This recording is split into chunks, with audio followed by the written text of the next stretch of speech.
Free energy now. Imagine a world in which each home has its own power generator that obtains its energy in such a way that no fuel has to be added.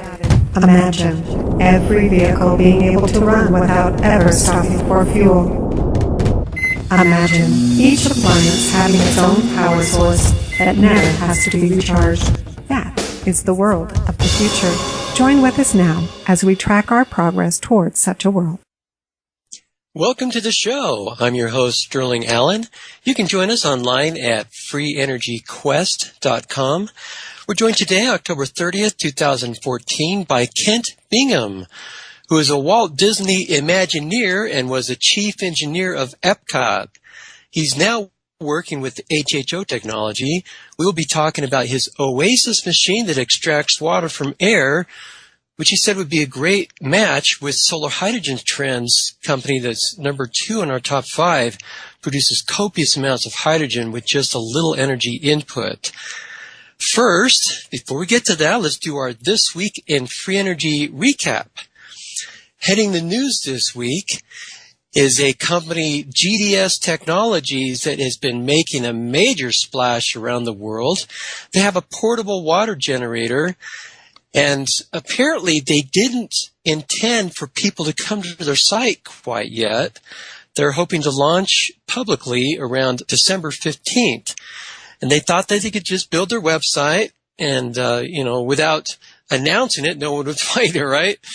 Well, they even put up a YouTube video, and somebody found that, and they go to their website, and they've got these purchase buttons for a 5, 10, and 15 kilowatt system running on water that only uses 4 gallons of tap water to run the 5 kilowatt system for 3 days, emits no pollution, no fumes, suitable for non-grid tie applications, etc.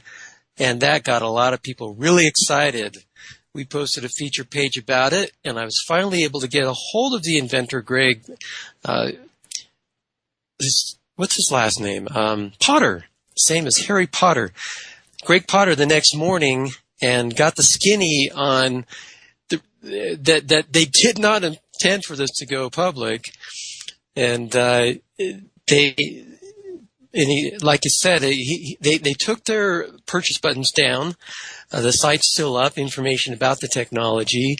And they actually, then I talked to them the next day, and they are moving their facility to a larger facility to accommodate 4 times more demand than they had initially expected based on this initial splash, unintended as it was.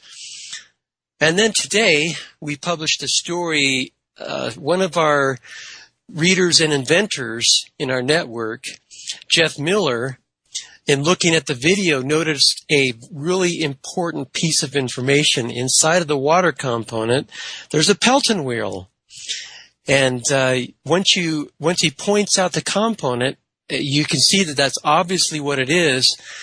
And there's actually a similar technology that we covered several years ago, 6 years ago, over at PezWiki, called James D. Hardy's self-looped water pump and electricity generator. We said Massachusetts inventor demonstrates a patent-pending technology in which a 165-gallon-a-minute water pump powers a water wheel, which is connected through belts to a 1-horsepower generator, which powers the water pump as well as an incandescent bulb.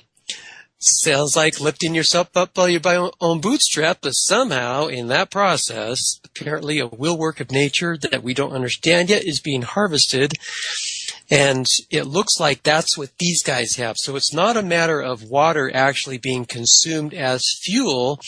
The reason the water goes down is because in the Pelton wheel, as the water squirts up against the blades, some of it atomizes and goes from liquid to oxygen and hydrogen gas, and then escapes.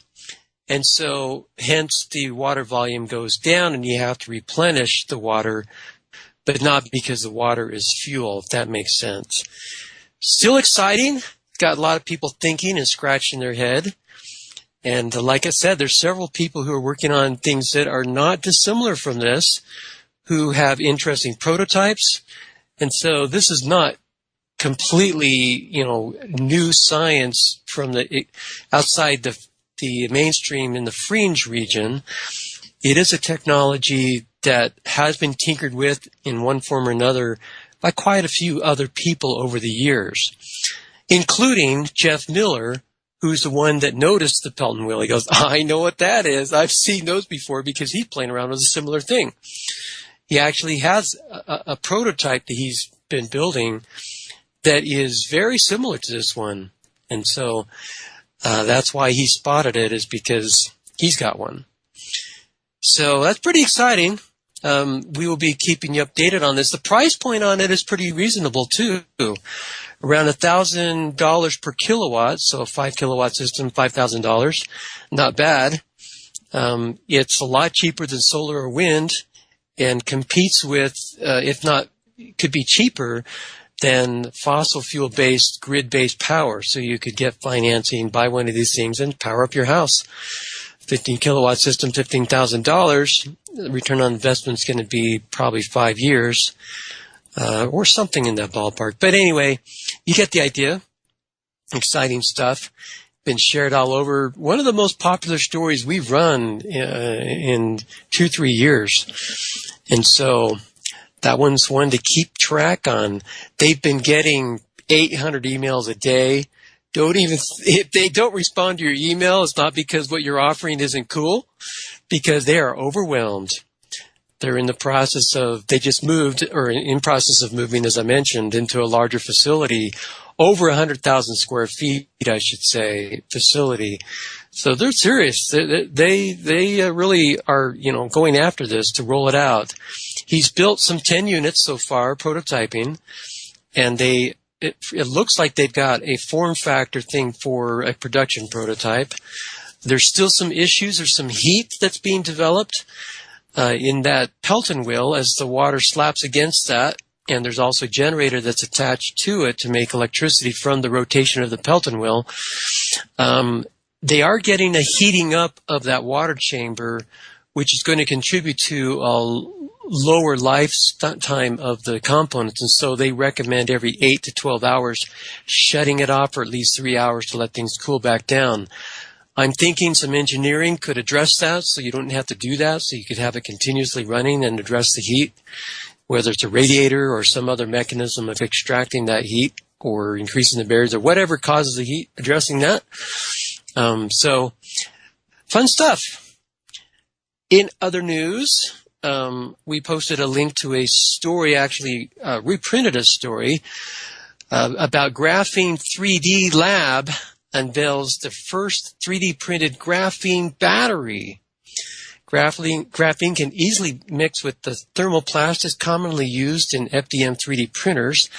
The company is working on designing a mixture of plastics and graphene that can be turned into nanocomposite and material filaments.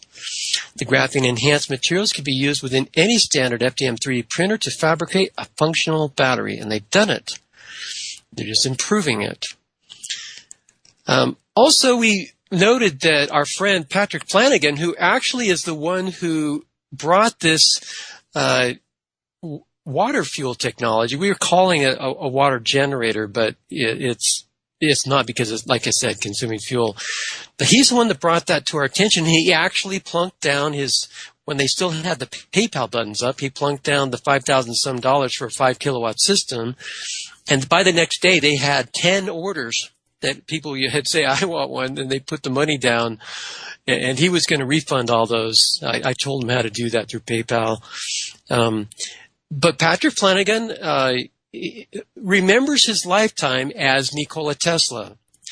When he was born, he remembered his previous lifetime, and the timing was about right years-wise, and by the age 8, he was making a ham radio system from scrap materials around the place, built a neurophone by the time he was age 14 that transmits sound into the brain without going through the ears.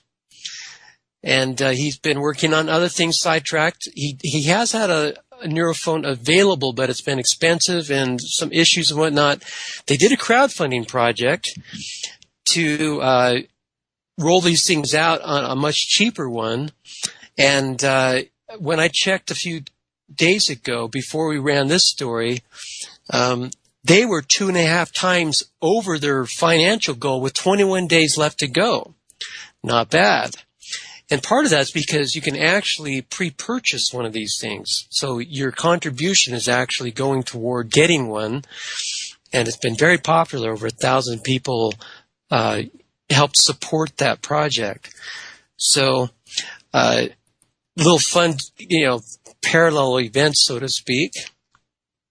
And by the way, I should mention, I was on Coast to Coast with Patrick Flanagan, Coast to Coast AM with George Norrie on July 10th, Nikola Tesla's birthday, in 2012. That was a fun interview. You ought to go check that out. We've got it linked up on our site, and it'll be over on coasttocoastam.com as well, under July 10th, 2012.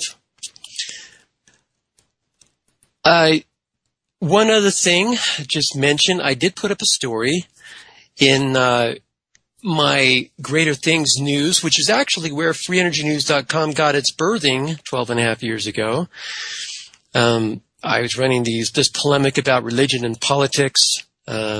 Polemic, if you don't know what that word is, basically pointing out where things fall short and where things should be instead, and where they're messing up royally, so to speak. Government and gospel are out of line, and we need to step up and help fix things.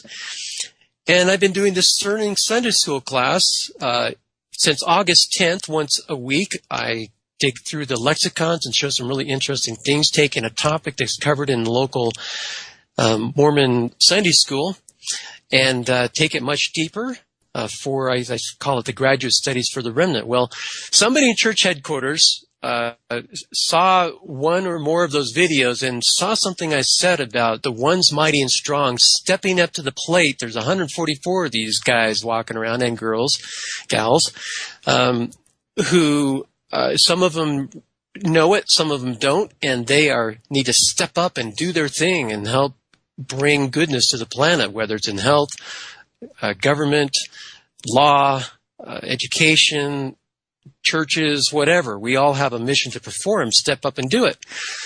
Somehow they saw something that I said and were just majorly pissed off. And I got this letter that says, I'm persona non grata. I cannot go on any LDS properties.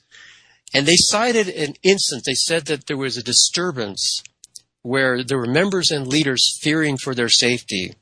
That never happened. There was no such incident. The only place I've been going is here in Fountain Green. I just go to the Sunday school class and come home and do my sterlingsundayschool.com episode. And I don't, I make a few comments with the bishop's permission. He said I could, even though I'm excommunicated. I behave myself. I don't push too hard. He's never had any complaints, hasn't had any issues. No one's gone to him. Stake president, the same thing. He's not afraid of me. He's only had one lady who called him, was concerned about something I brought up, but it wasn't a big deal. And so now the LDS Church issues this letter that says you cannot come on any more LDS properties anywhere. So anyway, I showed how that's foretold in alphabetics. You looked at the bishop's phone number, and a word couple before that, the definition in the New Testament lexicon says, God will not be mocked. And I say, if that's good enough for God, it's good enough for me. I'm not going to let myself be mocked. And I've really been fighting this. I've been putting up stories about it and really, blabbing around outside of the LDS context. This is on my website, outside of their venue, and I can say anything I want there. I'm putting up polls and making quite a little ripple out here, having fun. I looked up the address of the church chapel here where I go to Sunday school, and it totally describes the situation. It describes their allegation against me, and the word right before it says that the bishop is out of line. It's totally funny. Anyway, I've gone way too long. Let's get to our guests. We've got some fun stuff to talk about. And so, Kent, welcome to the show. Well, thank you, Sterling. It's my privilege to be part of it. And you have had an interesting life. I really enjoyed you telling about your background. So maybe we should start there. Just kind of give people an idea of where you come from, what you used to do, and that you're, no little tiny player working out of his garage. You've got a portfolio. Well, for starters, let's go back to my graduation from UC Berkeley as a civil engineer. That led me into the work that I'm presently doing as an entertainment engineer, which is much broader than civil engineering.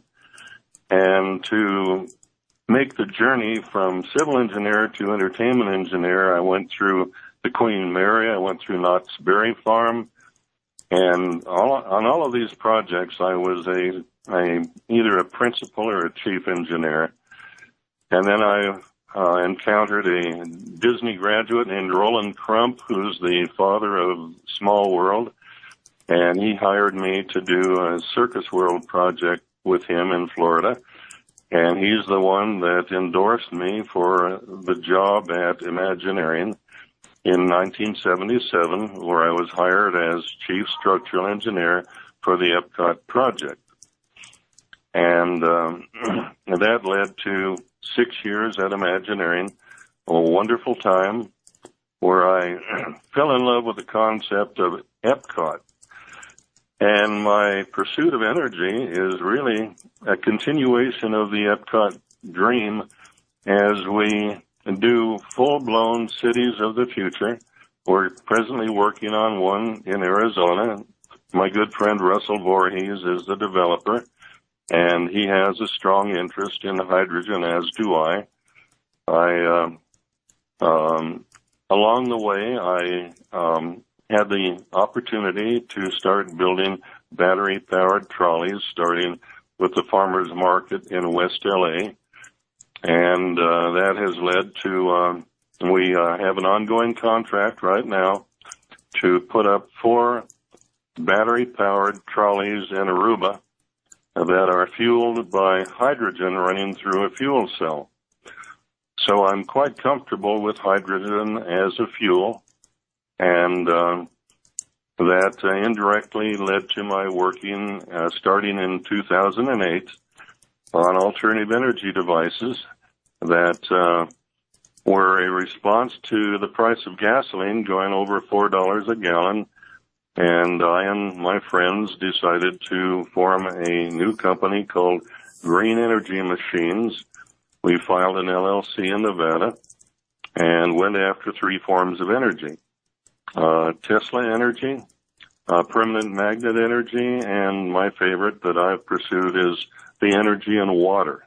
I see that as the fuel of the future. And part of the reason that I picked water was because the internal combustion engine is the ideal machine to be able to burn hydrogen in the form of HHO gas. And it is the machine that is most readily available to the maximum number of people on planet Earth. And the overall plan, which I'm now implementing, we're going after funding, is to make Oasis machines available to everyone, especially those that currently have no ready access to clean water or electricity.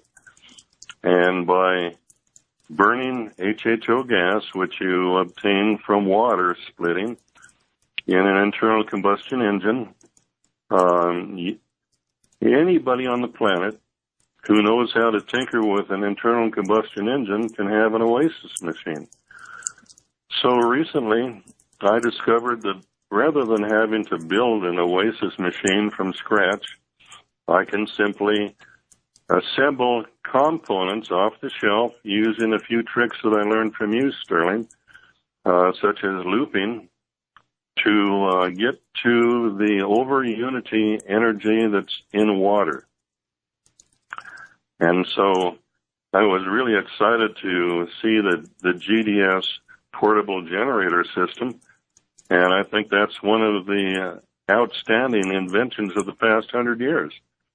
In addition to that, you've led me to familiarity with the hydrogen reactor, that solar hydrogen trends are developing an invention of Jack Agagnian, and they've moved to Menlo Park, California, and we're about 30 or 40 days away from being able to see their technology, which they report a coefficient of performance of over 1,000, which is just a mind blower. That's the perfect device that we need to complete our Oasis machines. So we are going after funding at present, and that pretty well brings me up to date. Okay, I appreciate that. Couple of just little tweaks I would add, if you wouldn't mind. Jack Agagnian is one of the co-inventors. The primary inventor is actually, it's a Russian name. It's hard for me to remember. Sorry, I can't remember the name. He is, Jack Agagnian is the primary interface because he speaks English well, whereas the other guy doesn't. And Menlo Park is where their legal division is. They're actually located in the LA area with their device and prototyping. And they have been third-party tested 3 times by highly qualified third-party entities who have great credentials. And so this is no insignificant technology. It's for real. I've seen it. I was there back in May. And wonderful technology. And it's going to be hard to pair up with them because they are still about a year away from being able to have things. It could be closer now, but to have things where they could actually team up with, applications such as yours. But hopefully, we can get you in there early and before maybe they're public, having product available publicly to help in your prototyping to pair these things up with things such as what you're doing. So that is very promising. Now let's get some clarification because this is for me too.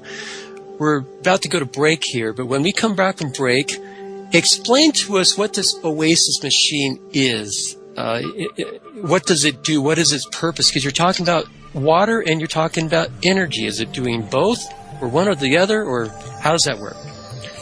Well, it's doing both. Yeah, and when we come back, we'll cover that. We got to go to break now. Known worldwide as the most consistently fascinating, informative, and unique program on radio, the Jeff Rense program can be yours to listen to anytime, anywhere, whenever you want to hear it. For pennies a day, our subscribers can download any of Jeff's thousands of programs featuring a treasury of newsmakers, researchers, eyewitnesses, and incredible subjects, all in MP3 commercial-free, crystal-clear 56-bit digital sound, and take these often unforgettable programs with them wherever they go. As a subscriber, you can also listen live at airtime, online, anywhere in the world, or browse through our archives of over 6,000 hours of legendary broadcasts. Subscribe now by taking the link at the top of Rense.com and enrich your mind with the most unique panorama of vital information and the best independent, honest journalism in radio. Look for the Subscribe Now link on Rense.com and give yourself the knowledge you need for these unprecedented times. Presently, a leading technology in our top 5 exotic free energy technologies listing is what we call hydroxy technology, in which onboard electrolysis creates hydrogen and oxygen. Unseparated, it's also called Brown's gas, or HHO. By then adding this to the fuel, the mileage and horsepower of an engine can be significantly improved while reducing emissions. One of the reasons for this is that Brown's gas breaks down the larger chain fuel molecules so they can be utilized and not exhausted unburned. There are many companies worldwide that are making and selling these hydroxy systems. We've compiled a list for you at besthydroxytechnologies.com. One of my favorites is Green Fuel H2O. They haven't yet sold as many as the 2 companies ahead of them, but they have a great product and service. Go to greenwaterfuel.com, which will credit us with the referral. Again, that's greenwaterfuel.com. Free energy, now! Welcome back to the show. We're talking with Kent Bingham. And I do have a page that I started over at PezWiki with a diagram to show this Oasis machine layout. You're going to want to see that, because what I'd like to do now, and you can get to that by going to our freeenergyquest.com page under today's date, October 30th, 2014, and you'll see a link by Kent Bingham that talks about the Oasis machine. Just click on that, and you'll see this image. And so, Kent, what I'd like to do is have you kind of walk through what are we seeing in that image. All right. It's a three-stage device. It's very simple. It can be built from existing off-the-shelf components. Stage one is a water splitter, a Brown's gas generator, a hydroxy generator, whatever you want to call it. And with let's say 1 kilowatt of input power to that water splitter, you can take the HHO gas and put it into stage two, which is, for instance, we picked a Generac standby power generator system that's designed and sold to be able to provide continuous power to your home in the event of a blackout, and it is set up to run on natural gas. So HHO gas is a better fuel than natural gas, and there's a magic to HHO fuel that natural gas does not have, because you generate the fuel with 1 kilowatt, and you can power an 8 kilowatt generator. So that's an 8-to-1 ratio. We know that we can have over Have you unity. actually done that? Have you actually seen that done where you're powering the HHO generator with 1 kilowatt and you're producing 8 kilowatts with the genset? I haven't personally done that in my workshop, but that will be the first order of business to be able to demonstrate this. Because that alone is huge. I've never heard of anyone doing that before. You'd be making history if you'd actually done that. Yes, I expect so, just like GDS has made history with their generator that runs on water. You're going to want to be partnering up with Peter Crunk. He is the guy to do that. We interviewed him 2-3 weeks, actually maybe a month ago on this show, and I can give you his contact coordinates. He's in Florida, and he's the guy on using all kinds of different fuels to run generators, gensets from hydroxy gas input. So he'll be able to help you work through all of that and give you some good counsel and advice. Well, to continue describing the Oasis machine, the generator powers an atmospheric water generator, which is available off the shelf. It uses a simple Rankine cycle, refrigeration cycle, to condense water out of the atmosphere. They are common. Not everyone is familiar with it. But let me give you an example. A typical supermarket pushes about 1,000 gallons per day of water down the drain that condenses as condensate on their refrigeration and freezing equipment. Lord knows how much water goes down the drain from a big air conditioning complex like you'd find in a typical Las Vegas resort. We tried to launch a company a couple years ago to harvest that condensate water off of all of the air conditioning in Las Vegas, but we couldn't get anyone else to throw their support behind it, so it's waiting in the wings for us to implement later. So getting back to some of our examination of alternative energy devices. Really quick, if I could ask a little bit about what you just described. So basically on the input end, you've got water being split up into hydrogen and oxygen and the Brown's gas component. and then you're taking that Brown's gas to run a generator. The generator's running this atmospheric water generator that pulls the water from the air, basically condensation process, to create water. What is the balance on the input versus output? Because you're consuming water on the input to make the Brown's gas, and then you're creating water on the output for use, for example, in California. They're having a drought. You conceive, in our earlier discussions, you conceive that this could be a way of producing water from the air for the thirsty farmland. But what is the balance of the input water versus the output water? Well, with you playing devil's advocate, and I say that simply because a lot of the information that I see as breakthrough information I got from your website. There's a process that you define with videos called looping.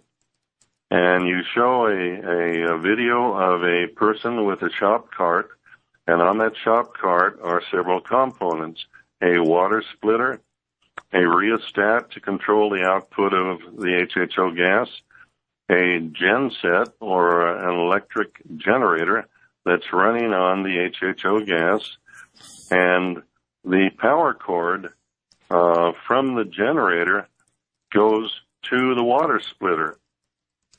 So it's a looping process. And then to demonstrate that this is not anything but an over-unity demonstration, they push the shop cart all around the building and into an elevator.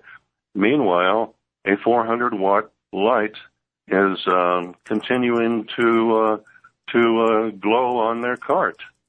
So this is a closed system demonstrating the over-unity boost that you get when you burn hydrogen.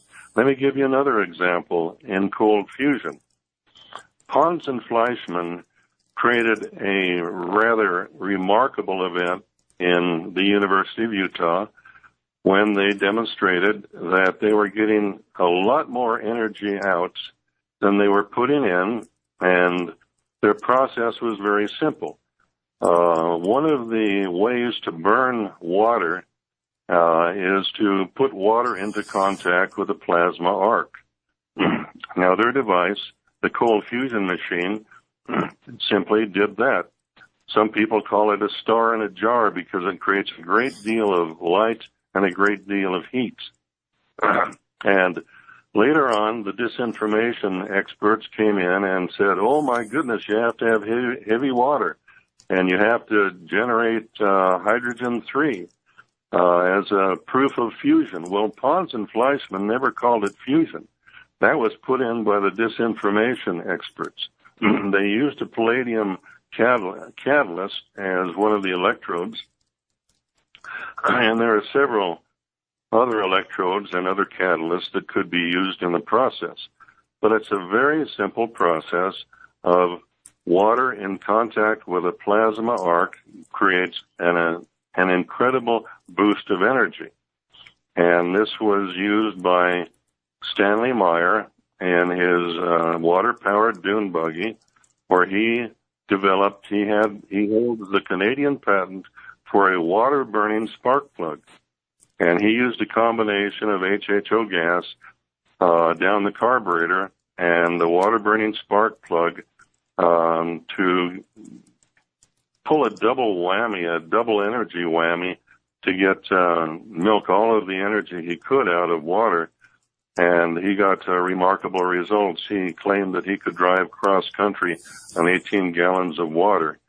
And it's a shame he never demonstrated that, but I have every expectation of doing the same thing myself one day. Now, I started with a free energy device in 2008, and I realized that I would never get it past the blockade put up by the cabal to block the invention and innovation relative to alternative energy systems.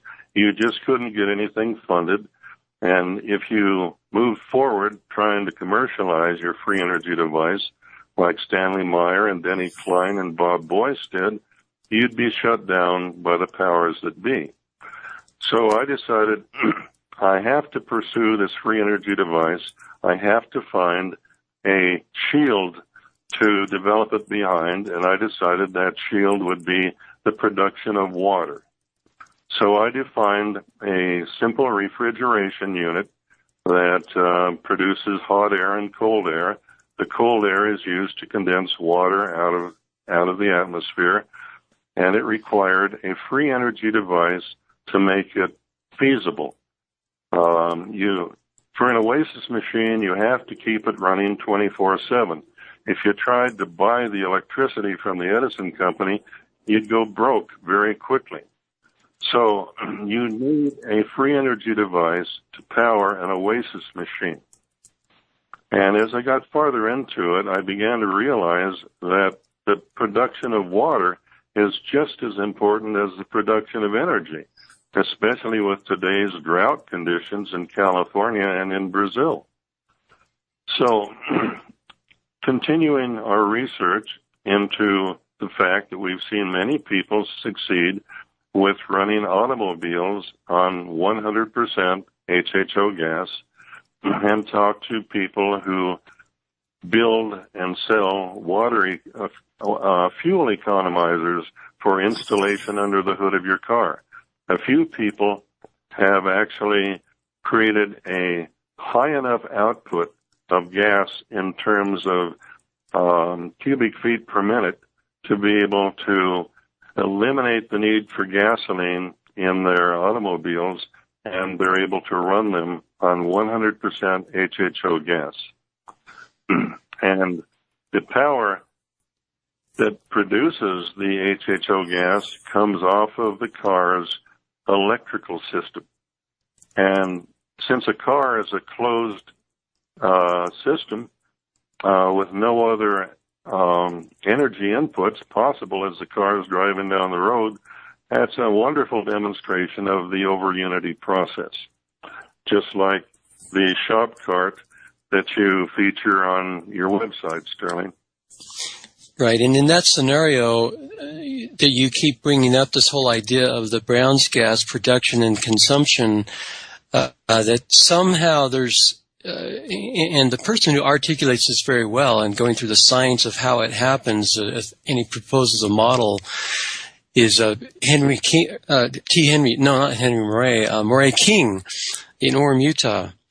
And he actually has, he goes through scientifically, based on existing papers and publications, to explain how the energy shows up. And it could be a manifestation of zero-point energy being invited into the party, so to speak, because of what's going on with the creation and then burning of the hydroxy gas. That's why you get more energy out than what you put in. That's why, even though I've never seen or heard of a device that does what you're talking about, 1 kilowatt in produces 8 kilowatts out from the genset, I don't have a hard time believing that that might be possible in the right application of this principle.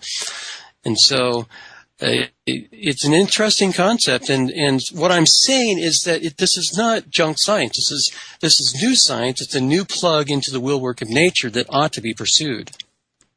Well, I forgot to mention the conclusion that Pons and Fleischmann were able to arrive at through their testing. They found out that they were getting between 50 and 100 times the energy out that they were putting in to generate the electric arc.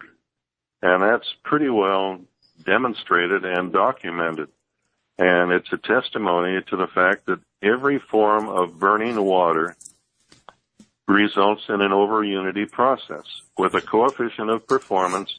I very conservatively estimate it as 10, but I know that what I will achieve when I start doing this on my lab bench, I will get to 20 or more as a coefficient of performance burning HHO gas in an internal combustion engine.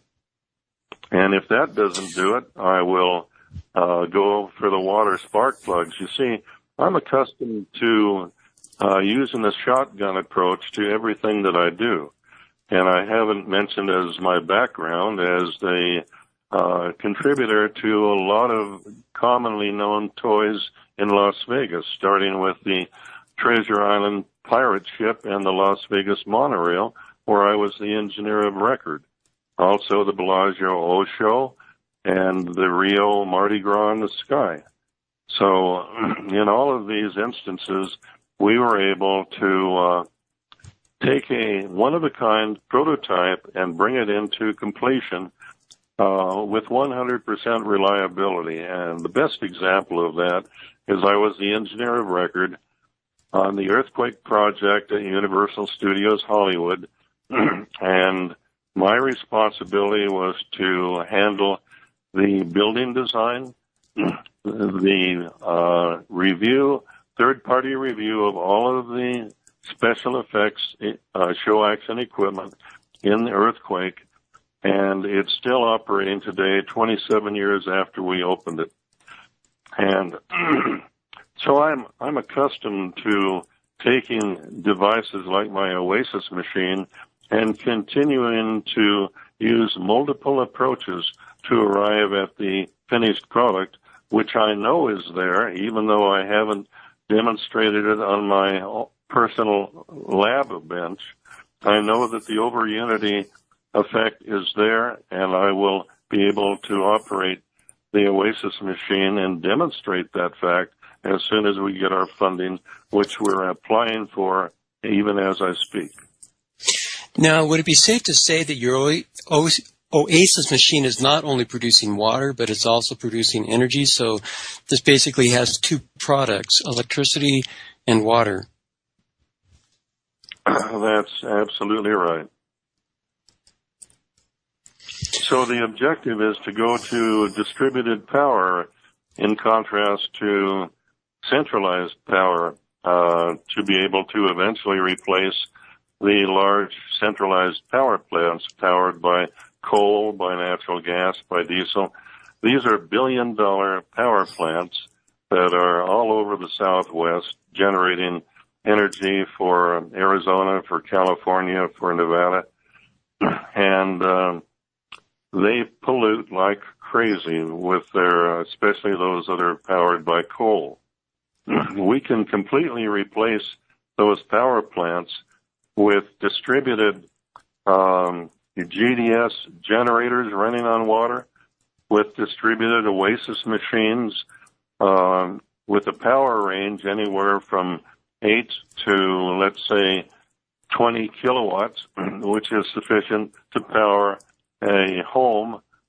And during the off times when the home demand for electricity drops off, you can put all of the power into driving atmospheric water generators and keep the device running nonstop 24/7, 365 days a year.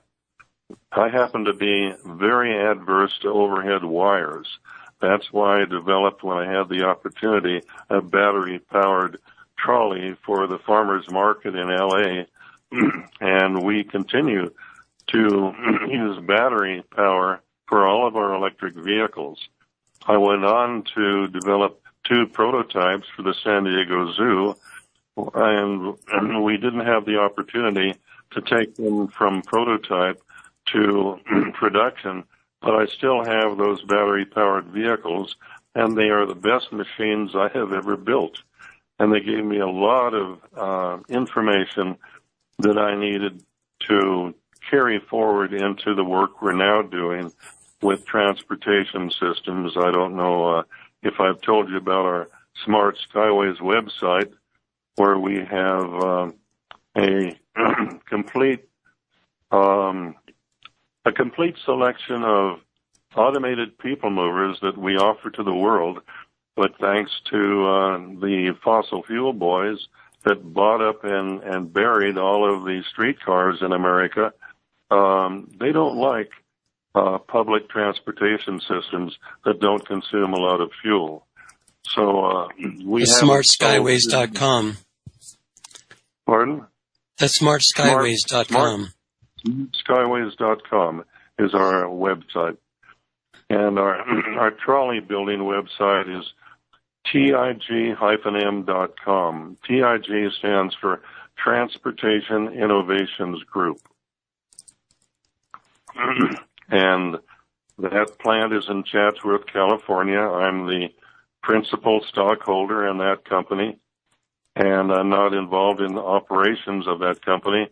I have other fish to fry, like designing and building Oasis machines, which I think are extremely important for the future of planet Earth, to be able to get fresh water and food to the 2 billion people that don't have access to that fundamental necessity of life.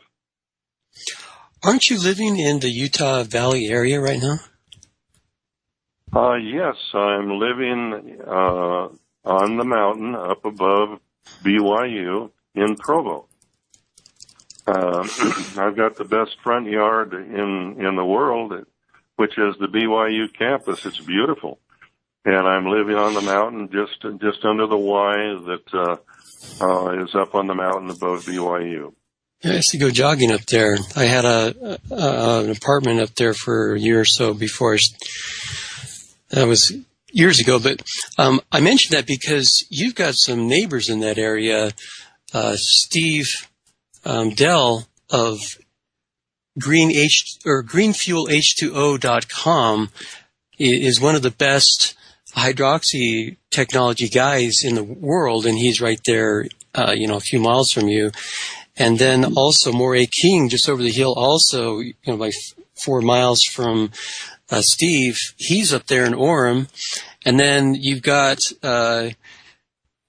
Doug Furr, who built that quarter-scale Parendev magnet motor that people have seen on the web.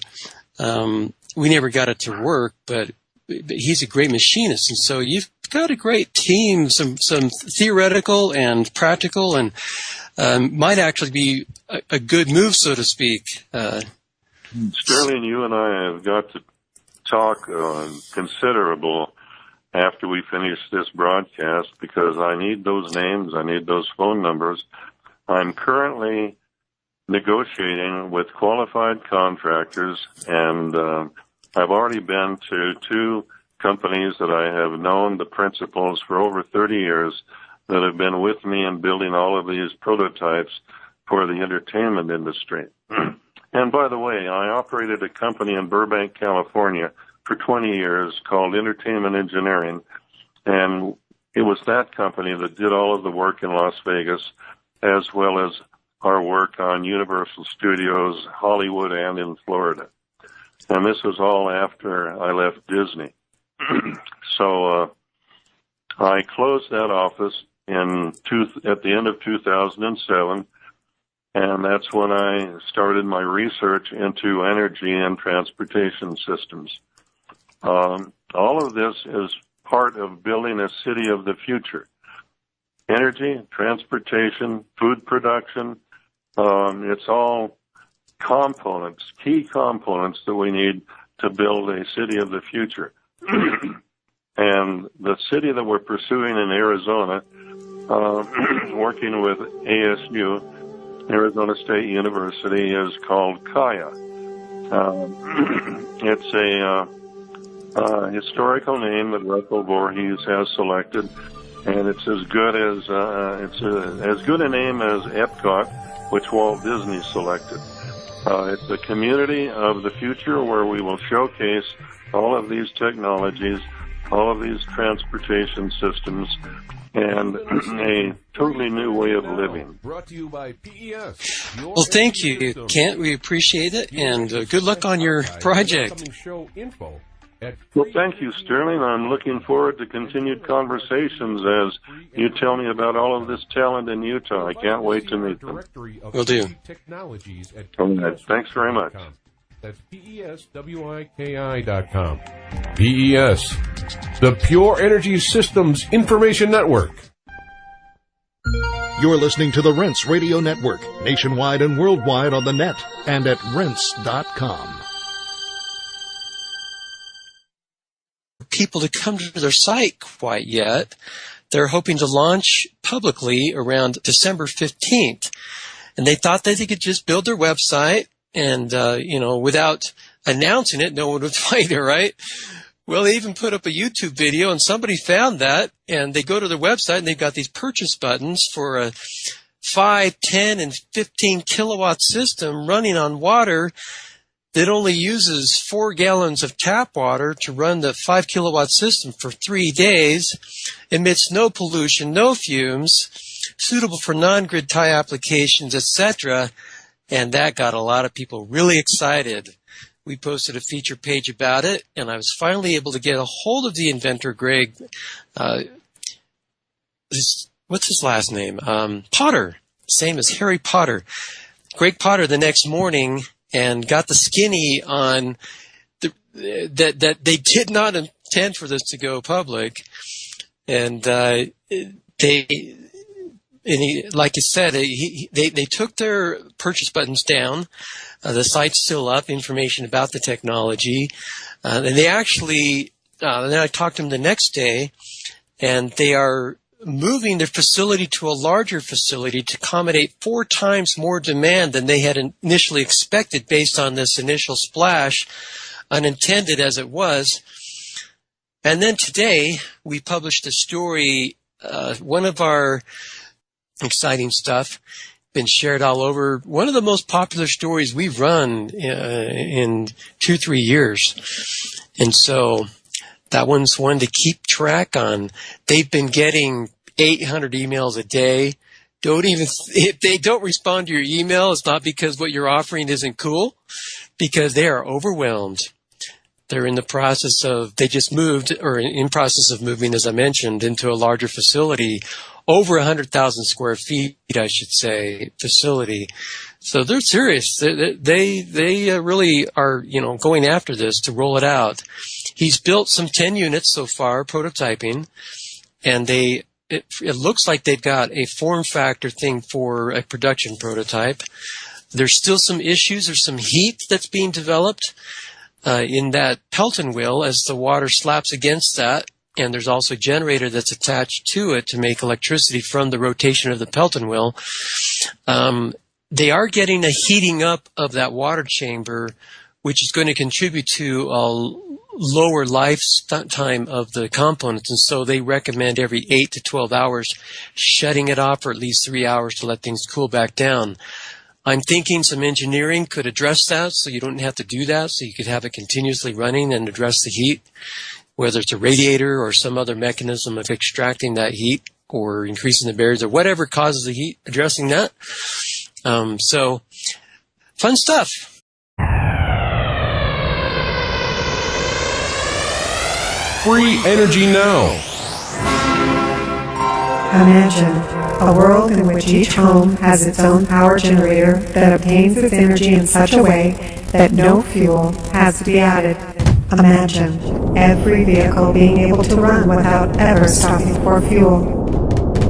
Imagine each appliance having its own power source that never has to be recharged. That is the world of the future. Join with us now as we track our progress towards such a world. Welcome to the show. I'm your host, Sterling Allen. You can join us online at freeenergyquest.com. We're joined today, October 30th, 2014, by Kent Bingham, who is a Walt Disney Imagineer and was a chief engineer of Epcot. He's now working with HHO technology. We'll be talking about his Oasis machine that extracts water from air, which he said would be a great match with Solar Hydrogen Trends company that's number 2 in our top 5, produces copious amounts of hydrogen with just a little energy input. First, before we get to that, let's do our This Week in Free Energy recap. Heading the news this week is a company, GDS Technologies, that has been making a major splash around the world. They have a portable water generator, and apparently they didn't intend for, but not because the water is fuel, if that makes sense. Still exciting. Got a lot of people thinking and scratching their head. And like I said, there's several people who are working on things that are not dissimilar from this, who have interesting prototypes. And so this is not completely, new science from the outside the mainstream in the fringe region. It is a technology that has been tinkered with in one form or another by quite a few other people over the years, including Jeff Miller, who's the one that noticed the Pelton wheel. He goes, I know what that is. I've seen those before, because he's playing around with a similar thing. He actually has a prototype that he's been building that is very similar to this one. And so that's why he spotted it, is because he's got one. So that's pretty exciting.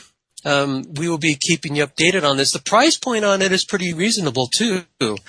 Around $1,000 per kilowatt, so a 5 kilowatt system, $5,000. Not bad. It's a lot cheaper than solar or wind, and competes with, if not, could be cheaper than fossil fuel-based, grid-based power. So you could get financing, buy one of these things, and power up your house. 15 kilowatt system, $15,000. The return on investment is going to be probably 5 years, or something in that ballpark. But anyway, you get the idea. Readers and inventors in our network, Jeff Miller, in looking at the video, noticed a really important piece of information. Inside of the water component, there's a Pelton wheel. And once he points out the component, you can see that that's obviously what it is. And there's actually a similar technology that we covered several years ago, 6 years ago, over at PezWiki, called James D. Hardy's self-looped water pump and electricity generator. We said Massachusetts inventor demonstrates a patent-pending technology in which a 165-gallon-a-minute water pump powers a water wheel, which is connected through belts to a 1-horsepower generator, which powers the water pump as well as an incandescent bulb. Sounds like lifting yourself up by your own bootstrap, but somehow in that process, apparently a will work of nature that we don't understand yet is being harvested. And it looks like that's what these guys have. So it's not a matter of water actually being consumed as fuel. The reason the water goes down is because in the Pelton wheel, as the water squirts up against the blades, some of it atomizes and goes from liquid to oxygen and hydrogen gas, and then escapes. And so hence the water volume goes down, and you have to replenish the water